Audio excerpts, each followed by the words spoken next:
திரு அரவிந்த், ஒரு 4 நாள் மோதல் 3 நாள் மோதல் அப்படின்ற ஒன்று சடனாக அப்ரப்டாக ஒரு முடிவுக்கு வந்திருக்கிறது. சண்டை நிறுத்தம் அப்படின்றது ரொம்ப மகிழ்ச்சிக்குரிய வரவேற்கத்தக்க ஒரு செய்தி அப்படின்னாலும், அதை அறிவித்த வெளியுறவுத்துறையினுடைய செயலாளர் ஒரு ப்ரொஃபஷ்னலான ஒரு டிக்னிஃபைடு ஐஏஎஸ் ஆஃபீஸர், ரொம்ப ஒரு நுட்பமான ஒரு வெளியுறவு அதிகாரி, அந்த கலையில் தேர்ந்தவர். அவர் என்னை விட்டுருங்கப்பா, இதை கமெண்ட்ஸை பிளாக் பண்ணுற அளவுக்கு அவரை ஏன் விமர்சிக்கிறாங்க, ஐஏஎஸ் அதிகாரிகள் சங்கம் தலையிட்டு இதை கண்டித்து அறிக்கை விடக்கூடிய நிலைமை ஏன் வருது, எங்கே ஸ்கோர் பண்ணியது, என்ன நோக்கம் இதில் நிறைவேறியது, ட்ரம்ப் தலையீடு சம்பந்தமாக வரக்கூடிய விமர்சனங்களை நீங்கள் எப்படி பார்க்குறீங்க? நீங்கள் சொன்ன மாதிரிங்க, இந்த போர் இந்தியா பாகிஸ்தானுக்கான போருன்னு சொல்ல முடியாது, ரெண்டு பேருமே அஃபிஷியலாக நம்ம போருன்னு டிக்ளேர் பண்ணல. பட் ஆனால் அந்த சண்டை அப்ரப்டாக நின்றுச்சுன்னு நம்ம சொல்கிறோம்லங்க, அதுக்கான அறிவிப்பு முதல்ல இந்தியாவோட வெளியுறவுத்துறை செயலாளர் கொடுக்கல. பட் அமெரிக்காவோட பிரசிடென்ட் ட்ரம்ப் தன்னோட ட்வீட்டில் போடுறாரு, இந்தியா பாகிஸ்தான் இரு நாட்டு தலைவர்களுடன் தொடர்ந்து ட்ரம்ப்போட அட்மினிஸ்ட்ரேஷன் அதிகாரிகள் தொடர்ந்து பேச்சுவார்த்தை நடத்தியதன் மூலமாக இரு நாடும் அந்த போர் முடிவுக்கு அல்லது அந்த சண்டை முடிவுக்கு வந்ததாக, சீஸ்ஃபயர் அந்த முடிவு எட்டப்பட்டதாக, சண்டை நிறுத்தத்திற்கு எட்டப்பட்டதாக அவர் ஒரு ட்வீட்டை வெளியிடுறாரு. அதனைத் தொடர்ந்து அமெரிக்காவோட செக்ரட்டரி ஆஃப் ஸ்டேட்டும் அதே மாதிரி ஒரு ட்வீட்டை வெளியிடுறாங்க. அந்த ட்வீட் ரொம்ப ப்ராப்ளமேட்டிக்கான ட்வீட். ஏன்னா அந்த ட்வீட்டில் என்ன சொல்கிறாங்கன்னா, secretary of state, India Pakistan இரு நாடுகளோட அந்த சண்டை நிறுத்தப்பட்டுள்ளது, அது அமெரிக்கா அட்மினிஸ்ட்ரேஷன் ட்ரம்ப் அட்மினிஸ்ட்ரேஷனோட பேச்சுவார்த்தையின் மூலமாக நிறுத்தப்பட்டது. அதனை தாண்டி அடுத்த லைன் அவர் எழுதுறதா ரொம்ப முக்கியம். அதாவது காஷ்மீர் போன்ற அனைத்து விவகாரத்தையும் ஒரு நியூட்ரலான ஒரு இடத்துல, இரண்டு நாடுகளுக்கும் பொதுவான ஒரு இடத்தில் வைத்து இந்த காஷ்மீர் உள்ளிட்ட அனைத்து பிரச்சனைகளையும் பேச்சுவார்த்தையின் மூலமாக தீர்வு காணுவதற்கு அமெரிக்கா உதவும் என்ற ஒரு கருத்தையும் வெளியிடுகிறார்கள். இதுதான் பிரச்சனை. என்னவென்றால், காஷ்மீர் விவகாரத்தில் எந்த மூன்றாம் நாட்டின் பங்களிப்போ அல்ல தலையீடோ தேவை கிடையாது. அது இந்தியா பாகிஸ்தானுக்கு இடையிலான பிரச்சனை. காஷ்மீர் எங்களுடையது, இதில் எந்த வெளிநாடும் தலையிட வேண்டாம் என்பதுதான் இந்திய நாட்டோட ஸ்டேட்டட் பொசிஷன். இதுதான் நம்மளோட ஸ்டேட்டட் ஃபாரின் பாலிசி. அப்படி இருக்கும்போது அமெரிக்கா இந்த இரு நாடுகளுக்கு இடையிலான சண்டை நிறுத்தப்பட்டதாக தெரிவித்துவிட்டு அதே வரியில் அவர்கள் இது போன்ற ஒரு கருத்தை வெளியிட்டிருப்பது நம்மளோட ஃபாரின் பாலிசி, நம்மளோட ஸ்டேட்டட் ஃபாரின் பாலிசி எங்கு தோல்வி அடைந்தது என்ற தெளிவான பதிலை தற்போது வரை மத்திய அரசு வெளியிடவில்லை. நீங்கள் சொன்னது போல அமெரிக்கா பிரசிடென்ட் ட்ரம்ப் அந்த ட்வீட்டை போடுறாரு.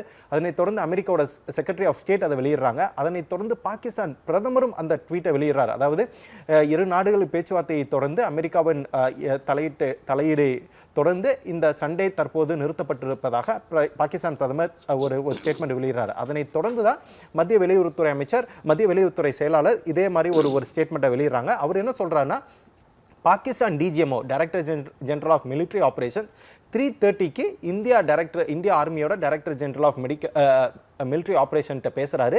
அதனைத் தொடர்ந்து இரு நாடுகளும் தற்போது இந்த சீஸ்ஃபயருக்கு ஒப்புதல் ஒரு உடன்பாடு எட்டப்பட்டிருப்பதாக அவர் தெரிவித்திருக்கிறார். அமெரிக்கா என்ன சொல்கிறாங்கன்னா, நாங்கள் தலையிட்டு இந்த சுமூகமான ஒரு உடன்பாட்டுக்கு கொண்டு வந்தோம்னு அமெரிக்கா சொல்கிறாங்க.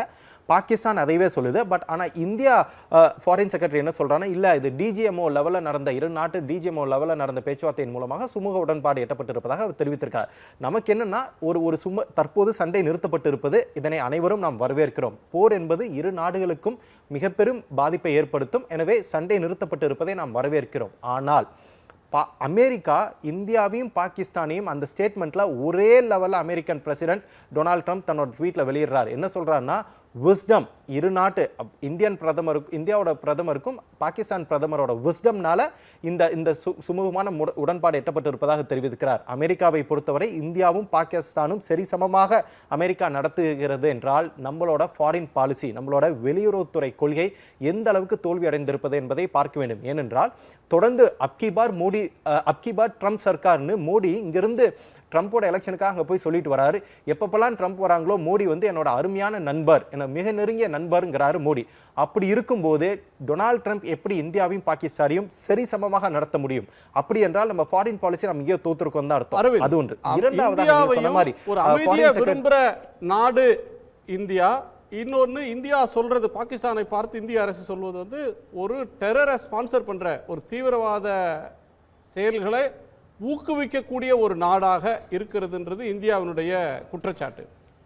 இதில் இந்த அப்பாவி சுற்றுலா பயணிகள் சுட்டு கொல்லப்பட்ட பிறகு பாகிஸ்தான் தனிமைப்படுத்தப்படுவதற்கு பதிலாக சர்வதேச அரங்கத்தில் ஒரு டெரர் எய்ட் பண்ணுற ஒரு நாடு என்று தனிமைப்படுத்தப்படுவதற்கு பதிலாக இன்னைக்கு இந்தியாவும் பாகிஸ்தானையும் சமமாக உலகம் கருதுகிற இடத்துக்கு, அமெரிக்கா கருதுகிற இடத்துக்கு கொண்டு போனது வெளியுறவுத்துறையினுடைய தோல்வின்றீங்க. இப்போ ஸ்பெசிஃபிக்கான சில பாயிண்ட்ஸை உங்கள்கிட்ட கேட்கணும். இதில் வந்து சைனா, துருக்கி இந்த 2 நாடுகளுடைய பெயர்கள் இந்த இன்னைக்கு ப்ரெஸ் கான்ஃபரன்ஸ்லையும் சொல்லப்படுது. இப்போ பாகிஸ்தான் தனிமைப்படுத்தப்படவில்லை, அவர்களையும் ஆதரிப்பதற்கு நாடுகள் இருக்கின்றன அப்படின்னு சொல்ல வர்றாங்களா? ஆரம்பத்திலேருந்து இந்தியா சொல்லிட்டு இருக்கக்கூடிய கருத்து வந்து இந்திய அரசின் நிலைப்பாடு, இராணுவத்தின் நிலைப்பாடு என்பது அப்பாவிகளை தாக்கவில்லை, அந்த நாட்டு பொதுமக்களை இலக்காக வைக்கல, இராணுவ தளங்களையும் கூட தாக்கவில்லை, தீவிரவாத முகாம்களை துல்லியமாக கண்டறிஞ்சு தாக்கணும் அப்படின்னு தான் ஆரம்பித்தது. இப்போ ட்ரோன் வார்ஃபேர் அப்படின்னு போகுது. இந்த குறிப்பாக ரஃபேலுடைய நிலைமை என்ன அப்படின்னு கூட ஒரு ரஃபேல் தாக்கி அழிக்கப்பட்டதாக சொல்லக்கூடியதுக்கு என்ன பதில் அப்படின்னு கேட்கப்பட்டது. தொடர்ச்சியாக இராணுவ அதிகாரிகள், தளபதிகள் வந்து பேட்டி கொடுக்கறதும், வெளியுறவு செயலாளர் பேசிக்கொண்டிருந்த வெளியுறவு செயலாளர் திடீரென்று அவர் வந்து அவரே மிக கடுமையாக அவரை வந்து விமர்சனத்துக்கு வலதுசாரி சக்திகள் அவர் மேலே பாயிறதையும் எப்படி புரிஞ்சுக்கிறது? முதல்ல ஃபாரின் செக்ரட்டரியிலேருந்து ஆரம்பிப்போம். ஃபாரின் செக்ரட்டரி வந்து ரொம்ப ப்ரொஃபஷ்னலாக இந்த விவகாரத்தை தொடர்ந்து கையாண்டு வந்திருக்கிறார். ஆனால் அவரோட மகள் ஒரு சில கருத்துக்களை சமூக வலைதளங்களில் வெளியிட்டிருக்கிறார்.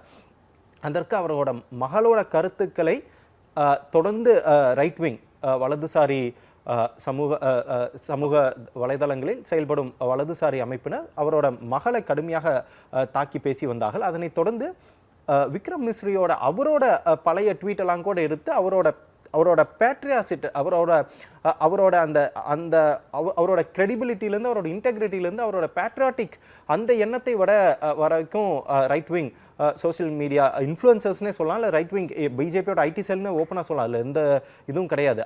அவரையும் கேள்வி எழுப்புது வந்து இந்த ஐடி விங், இந்த சமூக வலைதளங்களில் பாஜக இந்த மாதிரி ஒரு பெரிய ஒரு ஆபத்தை உருவாக்கி வைத்திருக்கிறது, அது எப்போ வேணால் எங்கே வேணால் திரும்பி தாக்குதல் நடத்தும் என்பதற்கு இது ஒரு தெளிவான ஒரு எடுத்துக்காட்டு.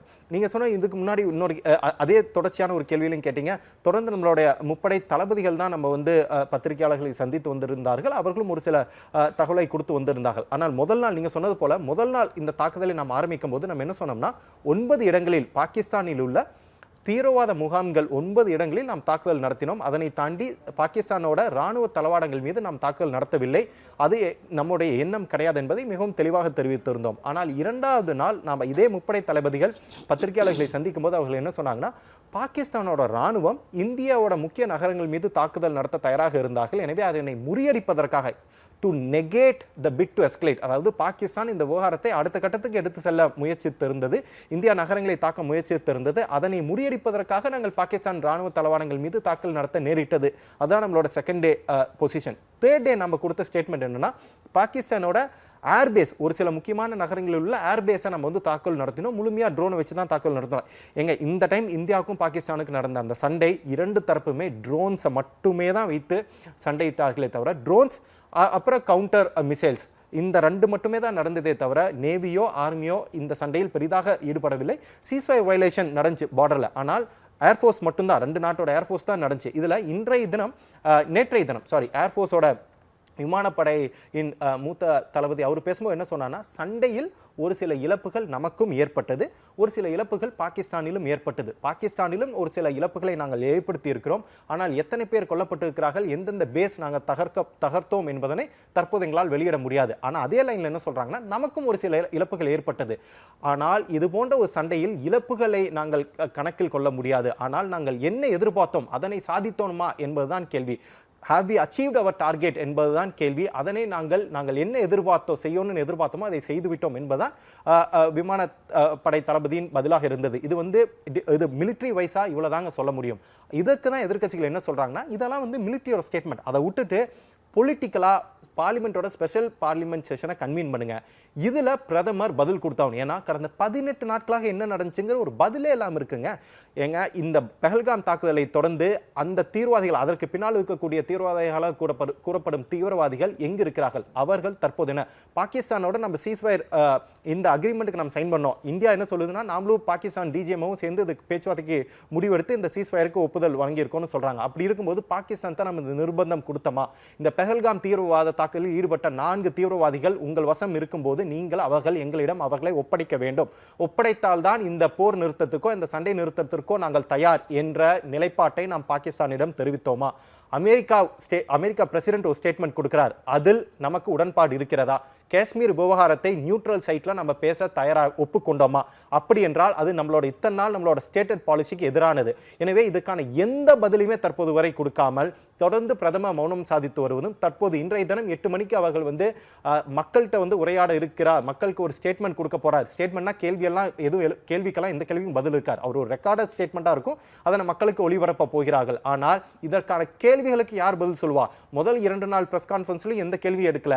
தற்போது இந்த சண்டை முடிவடைந்து விட்டது. எனவே இந்த கடந்த 18 நாட்களில் என்னென்ன நடந்தது, இனி வரும் நாட்களில் நாம் பாகிஸ்தானிடம் எந்த உத்தரவாதத்தை வாங்கி இருக்கிறோம் என பல்வேறு கேள்விகளுக்கு தற்போது வரை பதில் இல்லை. அதற்கு எதிர்க்கட்சிகள் கூறுவது போல பார்லிமெண்ட் நாடாளுமன்றத்தின் சிறப்பு கூட்டத்தை கூட்டினால் மட்டுமே இந்த கேள்விகளுக்கான பதில் கிடைக்கும். ஆனால் அந்த கூட்டத்தை கூட்டக்கூடாது என்பதற்காக தான் இன்றைய தினம் 8 மணிக்கு பிரதமர் மக்களிடம் அந்த ஒரு ஒளிபரப்பு, அதாவது பதிவு செய்யப்பட்ட ஒரு வீடியோ எதிர்க்கட்சிகளுடைய கேள்விக்கோ அல்லது விவாதத்துக்கோ இடம் இல்லை, நான் நேரடியா மக்களிடம் பேசிக்கொள்றேன் அப்படின்ற இடத்துக்கு போறாருன்றீங்க. வெளியுறவு துறையினுடைய வெளியுறவு கொள்கை அப்படின்றது தோற்றிருக்கிறது அப்படின்றது ஒரு லைன். ஒவ்வொரு நாளும் என்னென்ன நிலைப்பாடு ஒரு எக்ஸாம்பிள் நான் சொல்றேன். சொல்லுங்க. இல்ல அத ஒரே ஒரு பாயிண்ட் மட்டும் நான் ஆட் பண்ணிக்கிறேன். ஏன் வெளியுறவுத்துறை கொள்கை தோல்வி அடைஞ்சது நான் சொல்றேன்னா எக்ஸாம்பிள் சொல்றேன். இந்த சண்டை நடந்து கொண்டு இருக்கும்போது IMF பாகிஸ்தானுக்கு $1 பில்லியன் லோனை கொடுக்குறாங்க. 1 பில்லியன் இந்த டைமும், இதுக்கு முன்னாடி இந்த ரிவ்யூல இருந்த 1.4 பில்லியன், மொத்தம் $2.4 பில்லியன் பாகிஸ்தானுக்கு இந்த சண்டை நடைபெற்று கொண்டிருக்கும் போது அமெரிக்காவுக்கு எங்க அதிக இன்ஃப்ளூயன்ஸ் இருக்கோ, அதிக இன்ஃப்ளூயன்ஸ் இருக்கக்கூடிய IMF இன்டர்நேஷனல் மானிட்டரி ஃபண்ட் பாகிஸ்தானுக்கு $2.4 பில்லியன் கொடுக்குறாங்க. அப்படி இருந்தா நம்மளோட ஃபாரின் பாலிசி தோல்வி அடையலன்னு எப்படி சொல்ல முடியும்? நம்மளால எங்க கேன்சல் பண்ண வேணாம், அதை ஸ்டாப் பண்ண வேண்டாம். உங்களால இந்த போர் முடிகிற வரைக்கும் அதை போஸ்ட்போன் கூட உங்களால பண்ண முடியலையே. உங்களால அமெரிக்காவுக்கு இன்ஃப்ளூயன்ஸ் அதிகம் IMFல, அப்படி இருந்தும் பாகிஸ்தானுக்கு $2.4 பில்லியன் கொடுக்குறாங்கன்னா நம்ம ஃபாரின் பாலிசி தோல்வி அடையலன்னு நம்ம சொல்ல முடியுமா? ட்ரம்ப் என்னோட நண்பர்ங்கிறார் இல்லைங்க பிரதமர். ட்ரம்ப்கிட்ட ஃபோன் பண்ணி கூப்பிட்டு இல்ல இந்த போர் இந்த சண்டை முடிவடையும் வரை பாகிஸ்தானுக்கு இந்த $2.4 பில்லியன் கொடுக்க கூடாதுன்னு கூட நம்மளால நிறுத்த முடியலனா, நம்மளால போஸ்ட்போன் கூட தள்ளி கூட வைக்க முடியலனா நம்ம ஃபாரின் பாலிசி வெற்றி அடைஞ்சிச்சாங்க நம்ம சொல்ல முடியும்? உடனுக்குடன் செய்திகளை தெரிந்து கொள்ள சன் நியூஸ் பெல் ஐகானை கிளிக் பண்ணுங்க.